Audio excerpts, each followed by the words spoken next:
The first 20 years through 1996 sees the slow but steady progression of the affliction and the gradual development of neuro-psychosis. During that time, life focused on those things that matter most to anyone growing into adulthood. Graduating high school, college, marriage, children, all gave plenty of motive for accomplishment, success, and realizing our dreams. And we did. In 1987, then 28 years of age, and in the full prime of life, a sensation of numbness in both forearms just before sleep did not bother me much. But excessive burnout from a music recording venture did. After reviewing the first 100 songs for the LP projects, there was recognition of something amiss. It just seemed odd that I could no longer continue effectively in that capacity. Attributing it to life itself was easy. After relocating back to New Hampshire in 1988, I took up surveying, working for my father. My brothers and I had always worked in the family business on and off, summers and weekends, as teens, and into adulthood as well. Business was booming then, and afforded almost daily trips into the woods. We were used to it, and took the extremes of heat, cold, insects, and poison ivy as all part of the game. Ticks were found occasionally, and treated topically to prevent infection. In 1989, I was prescribed Librax for mild anxiety and depression. No big deal. Life has bumps in the road for everyone. Over the next 10 years exuded all the virtues of good health, robustness, ambition, and restlessness, but with an uneasy feeling that something was deeply wrong. Career advancement, purchase of a home, and a new car were normal activities during the early to mid-90s. But something I could not quite put my finger on, some type of background interference, a feeling that I was running out of time.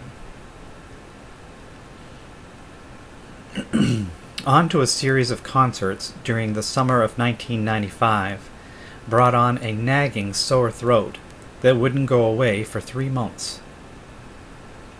No visible sign of irritation, no strep, but it hurt like hell.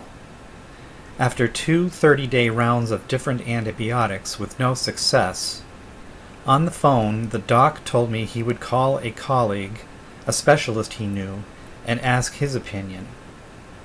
After waiting anxiously by the phone, the recommendation was for another course of antibiotics, this time erythromycin.